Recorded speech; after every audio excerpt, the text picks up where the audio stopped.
તો આપણે જોયું કે કલિયુગ એ પરીક્ષિત રાજાના ચરણોમાં પડ્યો, પગે લાગ્યો કે મને સજા ના કરો, હું તમારા શરણાગત છું. અને ક્ષત્રિયનો ધર્મ છે કે જે શરણમાં આવે ને એને ક્યારેય મારતા નથી. ઉત્તમ શ્લોક બતાવ્યો. મત્તમ પ્રમત્તમ ઉન્મત્તમ સુપ્તમ બાલમ સ્ત્રિયમ જડમ પ્રપન્નમ વિરથમ ભીતમ નરિપુમ હંતિ ધર્મવિદ. ધાર્મિક જે ક્ષત્રિય હોય છે એ શત્રુને પણ આવી સ્થિતિમાં મારતા નથી. કેવાને તો કોઈ મતવાલો હોય, મદિરાપાનમાં ઉન્મત્ત થયેલો હોય, પાગલ હોય, કોઈ સૂઈ ગયેલું હોય, બાળક હોય, સ્ત્રી હોય, રથહીન હોય, અથવા તો કોઈ ભયભીત થઈને દોડતો હોય, સ્ત્રી હોય, જડ હોય, આવા જે સરસ હોય છે જે શરણમાં આવેલા એને એ ક્ષત્રિય એ ક્યારેય મારતા નથી. જે ધાર્મિક ક્ષત્રિય હોય એની વાત. આજે પરીક્ષિત રાજાએ શરણાગત થયેલા કલિયુગને જોયો એટલે તલવાર પાછી મ્યાનમાં મૂકી દીધી. પરીક્ષિત રાજા પૂછે, તું કોણ છે? તારી ઓળખાણ તો તે આપી. તો કલિયુગ, કલી એટલે કલહ. તો કહે છે કે દુષ્ટ, તું મારા નગરમાં પ્રવેશ કેવી રીતે કર્યો? મારા નગરમાંથી ચાલ્યો જા. એટલે કલિયુગ કહેવા લાગ્યો, કલિ પુરુષ, કે આ આખા ભૂમંડળ પર તમારું જ રાજ્ય છે, તો હું ક્યાં જાઉં? ભલે બધું મારી અંદર અવગુણો છે, પણ મારામાં એક ગુણ છે, એ બહુ સારો છે. એ ગુણને લીધે પણ મને તમે સ્થાન આપો. તો તારામાં કયો ગુણ છે મને કહે. ત્યારે કહે, યત ફલમ નાસ્તિ તપસા ન યોગેન સમાધિના તત્ફલમ લભતે સમ્યક કલૌ કેશવ કીર્તનાત. બીજા યુગોમાં જે તપ કરીને, યજ્ઞ કરીને, ધ્યાન કરીને જે ફળ મળે છે ને એ ફળ આ કલયુગમાં કેવલ હરિનામ સંકીર્તનથી મળે છે. કલયુગમાં મનથી કંઈક પાપ થઈ જાય ને તેનું કોઈ ફળ મળતું નથી. મનથી પાપ કરો તો કોઈ ફળ ન મળે. અને મનથી તમે જો કંઈક પુણ્ય કર્મ કરો, શુભ કર્મ મનથી થઈ જાય તો પણ એનું આપણને શુભ ફળ 100% મળે છે. આ કલયુગની આ વિશેષતા બતાવી. હરિનામ, ભગવાનનું નામ લેવામાં કોઈ નિયમની પણ જરૂર નથી કે પૂર્વાભિમુખ બેસી જાઓ, સ્નાન કરીને બેસી જાઓ, આસન પર બેસી જાઓ, એવું કોઈ નિયમની જરૂર નથી. અપવિત્ર પવિત્રો વા, કોઈ પણ અવસ્થામાં ભગવાનનું નામ લઈ શકાય. હા, તમે અનુષ્ઠાન કરતા હોય તો એના નિયમો છે, પણ ભગવાનનું નામ લેવામાં કોઈ નિયમ નથી. મનથી ભગવાનની સેવામાં લાગી જાઓ, મનથી બદ્રિકાશ્રમ પહોંચી જાઓ, બદ્રીનારાયણ પહોંચી જાઓ, કેદારનાથ પહોંચી જાઓ મનથી. આ મનને તો એક ક્ષણ પણ લાગતી નથી. વગર પાસપોર્ટ વિઝા અમેરિકા પણ પહોંચી જાય છે મન. એટલે કોઈ ભગવાનના ધામમાં પહોંચી જાઓ, મનથી જ ભગવાનની ઉત્તમ સેવા કરો, ભગવાનને ઉત્તમ ઉપચારોથી પૂજન કરો, સ્નાન કરાવો, દૂધ, દહીં, ઘી, મધ, સાકરથી અભિષેક કરો ભગવાનના. મનથી જ બધું કરો. આમાં 1 રૂપિયાનો પણ ખર્ચ થતો નથી અને પુણ્ય 100% મળે છે. મનથી તમે કરો છો. મન ચિત્ત સ્થિર રાખી અને પૂછું કહેવાનું, ભગવાનની પૂજા કરવાની.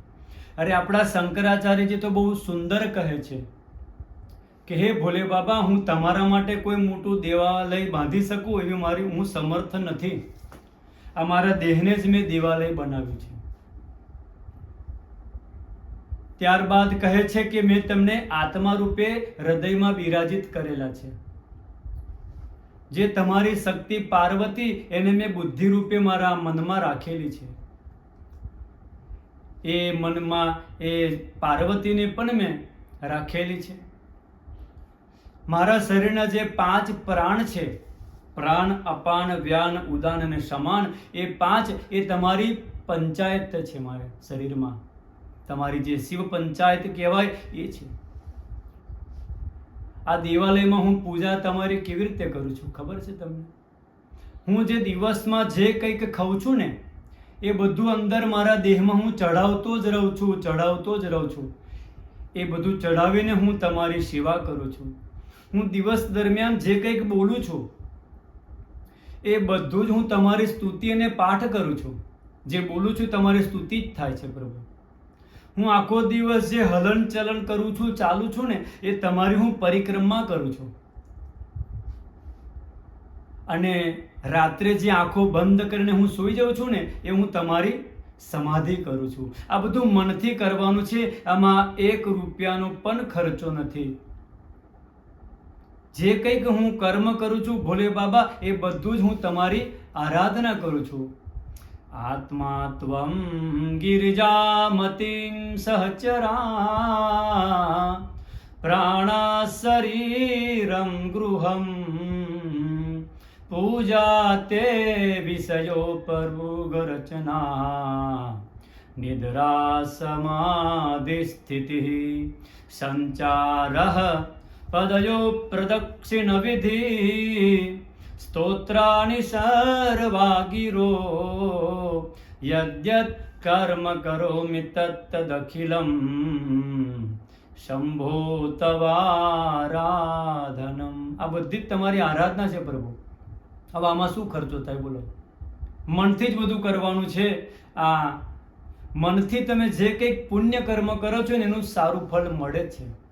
અને કલયુગમાં તમે મનથી કોઈનું પાપ કરો છો તો એનું ફળ મળતું નથી. આ કલયુગનું આ મળેલું છે વરદાન. પરીક્ષિત રાજા તો ખુશ થઈ ગયા. વાહ ભગત વાહ, જોરદાર. તો સારું, ચાલ તને 1 નહીં હું 4 મકાન તને રહેવા માટે આપું. કલયુગ તો ખુશ થઈ ગયો. બોલો કયા? તો કહેવા લાગ્યા દ્યુતમ પાનમ સ્ત્રિય સૂના યત્રા ધર્મ ચતુર્વિધા. દ્યુત જ્યાં જુગાર રમાય ને ત્યાં તારું સ્થાન. પાન એટલે જ્યાં મદિરા પાન થતું હોય એ પણ તારું સ્થાન. સ્ત્રીય એટલે એક લંપટ સ્ત્રી પુરુષ જે વ્યભિચાર કરતા હોય ને ત્યાં પણ તારું સ્થાન. અને સૂના એટલે શું? હિંસા. તો જ્યાં નાના જીવજંતુઓ એનું મરાતા હોય ને એ જે કતલખાના કહેવાય, એ જે હિંસા થતી હોય ત્યાં પણ તારું સ્થાન. આવા ઉત્તમ સ્થાન આપ્યા.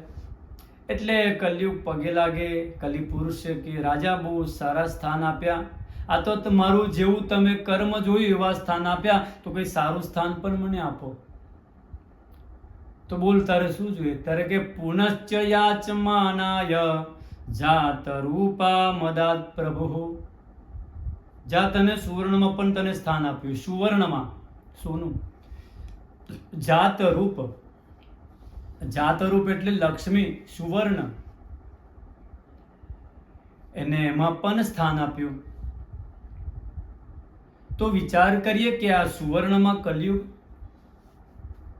તો જે અનિતિથી મેળવેલું જે ધન છે ને એમાં કલયુગનો વાસ છે.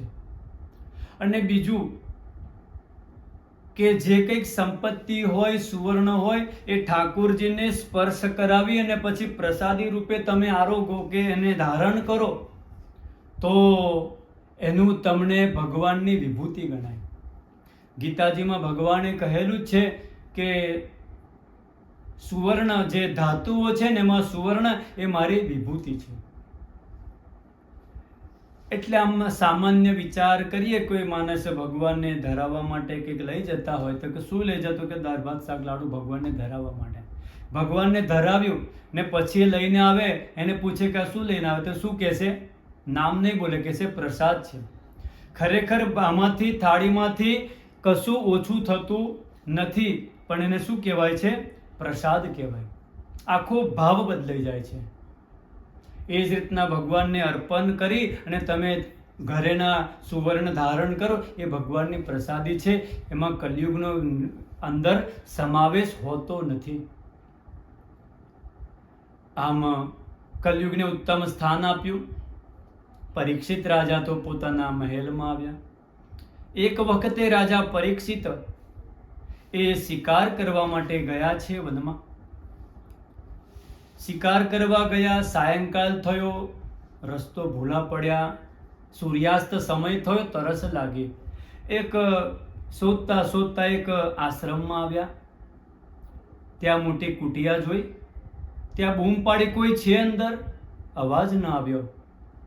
અંદર જઈને જોયું તો ધ્યાનાવસ્થિત તદ્ગતેન મનસા, એક સમાધિમાં બેઠેલા મુનિને જોયા. બૂમ પાડ્યો. લાગ્યું કે આ હું આવ્યો ને, મારું સ્વાગત કરવું નથી ને, એટલે મૃષા સમાધિ રાહુસ્વિત. મૃષા સમાધિ, આ ખોટી સમાધિ કરે છે, મારું સ્વાગત ન કરવું પડે એના માટે. આ તો પરીક્ષિત પરીક્ષા કરી. એક મરેલો સર્પ લઈ એમના ગળામાં મૂક્યો. લાગ્યું કે સમાધિ તો સાચી છે. ત્યાંથી નીકળી ગયા, મહેલમાં આવ્યા. હવે ત્યાં એક રમતા બાળકે જોયું. દોડતો દોડતો સીધો એ જે દીકરો હતો એનું નામ હતું શૃંગી. એને કહેવા લાગ્યા કે તારા પિતાના ગળામાં રાજાએ મરેલો સર્પ મૂક્યો. એટલે એ જ વખતે એ રમતા બાળકે કૌશિક્યાપ્ય ઉપસ્પૃશ્ય, હાથમાં જલ લીધું અને શ્રાપ આપ્યો. ઇતિલંઘિત મર્યાદમ તક્ષક સપ્તને હની દક્ષ્યન્તે સ્મ કુલાંગારમ ચોદિતો મે તદ્રુહમ. વાક વજ્રમ વિસર્જ. વાક એટલે વાણીનું વજ્ર છોડ્યું. શ્રાપ આપ્યો કે જેને પણ આ કર્મ કર્યું છે, રાજાને આજથી 7મા દિવસે તક્ષક નાગ કરડશે અને એનું મૃત્યુ થશે. આવો શ્રાપ આપ્યો. દોડતો પોતાના પિતાને ત્યાં આશ્રમમાં આવ્યા. મરેલો સર્પ ગળામાં જોયો, એને ઉતાર્યો અને ખોડામાં માથું મૂકી એ બાળક રડવા લાગ્યો. કેવી રીતે રડે છે? મુક્ત કંઠો રુરુદહ. મુક્ત કંઠથી મોટા અવાજે રડ્યા. સમાધિ ખુલી. પિતા જોયું કે બેટા કેમ રડે છે? અરે પિતાજી, તમે જીવિત છો? મને તો લાગ્યું તમારું મૃત્યુ થયું. મેં તો શ્રાપ, બધી આખી વાત કરી કે આખો શ્રાપ આપ્યો છે મેં તો. હવે આ તે શું કર્યું? આ રાજા, આવા રાજા છે તો આપણા જેવા સાધુ સંતોનું રક્ષણ થાય છે. આવા રાજા નસીબદારને મળતા હોય છે. આ તે બહુ ખોટું કર્યું. જા, રાજાને સાવધાન કર. ત્યાર પછી તો ગૌડમુખ નામના શિષ્યને ત્યાં મોકલ્યો. રાજાને બધી વાત કરી. રાજાએ પણ મનમાં વિચાર કર્યો કે મેં આ ખોટું કામ કર્યું. આવું કામ મારે કરવાની જરૂર નથી. મારા પૂર્વજો કેવા સાધુ સંતોનું રક્ષણ કરે અને મેં આ અપમાન કર્યું. અહો મયા નીચ મરાર્યવર કૃતમ નિરાગસે બ્રહ્મ નિગૂઢ તેજસી. આ મારા જેવું મેં નીચ કામ કર્યું. આ મારે નહોતું કરવાનું. આ શરીર તો ખરેખર સંત દ્રોહી શરીર છે અને એક દિવસ પણ જીવતું રહેવા માટે અધિકાર નથી. પણ આ તો મને 7 દિવસનો સમય આપ્યો. પોતાના દીકરા જન્મે જઈને રાજગાદી પર બેસાડ્યો અને ગંગાના કિનારે આવ્યા. ત્યાં ઘણું પ્રાયશ્ચિત્ત મનમાં પશ્ચાતાપ કરે છે કે મેં કેવું કામ કર્યું. બધા સાધુ સંતોને ઋષિમુનિઓને ખબર પડી કે રાજાની પર સંકટ આવ્યું છે તો મોટા મોટા ઋષિઓ ત્યાં, મહંતો ત્યાં પધાર્યા. અત્રિર્વસિષ્ઠશ્ચ વનશ્ચ શરદ્વાજ અરિષ્ટનેમિ ભૃગુ અંગિરાશ્ચ પરાશરો ગાદે સુતોથ રામ ઉતથ્ય ઇન્દ્ર પ્રમદેદ્વવાહ. આવા મોટા મોટા સાધુ સંતો પધાર્યા. રાજાએ દરેકનું સ્વાગત કર્યું અને રાજા સ્વાગતમાં કહેવા લાગ્યા કે ખરેખર હું ધન્ય થયો. અહો વયમ ધન્યતમા નૃપાનામ મહત્તમાનો ગ્રહણીયશીલા. ખરેખર હું ધન્ય થયો. હું સમજી શકતો નથી કે મને શ્રાપ મળ્યો છે કે આશીર્વાદ મળ્યો છે. બધા એક દિવસ મરવાનું તો છે જ. કોઈક આજે મરશે, કોઈક 100 વર્ષે મરશે. મરવાનું તો છે જ. પણ હું ભાગ્યશાળી છું કે તમારા જેવા સંતોની સમીપમાં ગંગાના કિનારે સત્સંગ કરતા કરતા મારું શરીર છૂટશે, 7મા દિવસે છૂટશે. હું ખરેખર ધન્ય થયો. શું વિચારીએ આપણે આ વાક્ય પરથી કે જે મહાપુરુષો જે હોય છે ને એ વિષને પણ અમૃત બનાવે છે, અને કોઈક મૂર્ખના હાથની અંદર જો અમૃત આવી જાય ને તો એને વિષ બનાવે છે.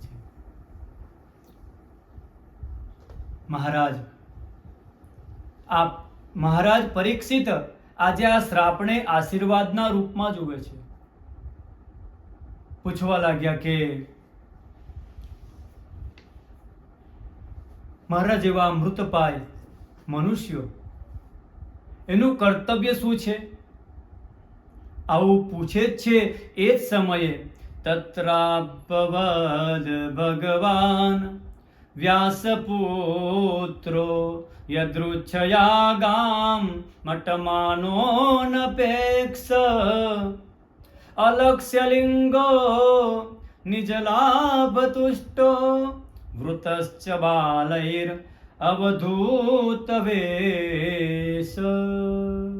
આજે ભગવાન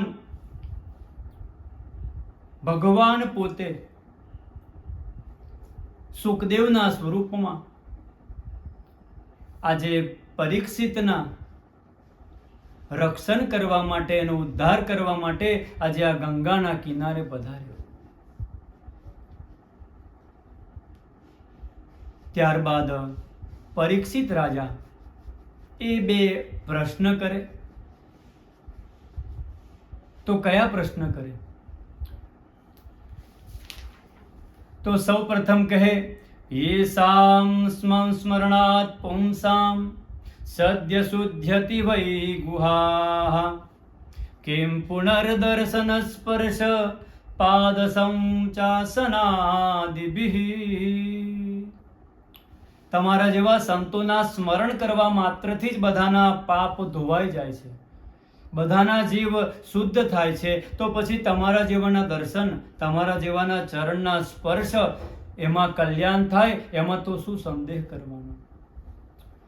અત પૃચ્છામિ સંસિદ્ધિમ યોગિનામ પરમં ગુરુમ.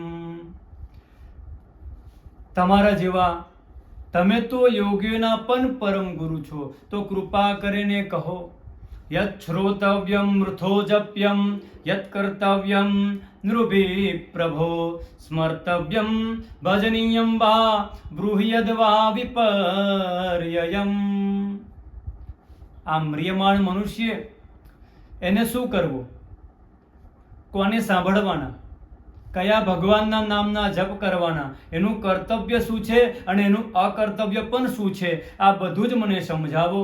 સુખદેવજી પ્રસન્ન થયા અને બીજા સ્કંદની અંદર પરીક્ષિતના ઉત્તરના જવાબ આપશે, એના પ્રશ્નની સરાહના કરશે. આ પ્રથમ સ્કંદ ઠાકોરજીને આપણે સમર્પિત કરીએ. કૃષ્ણ કનૈયા લાલ કી જય.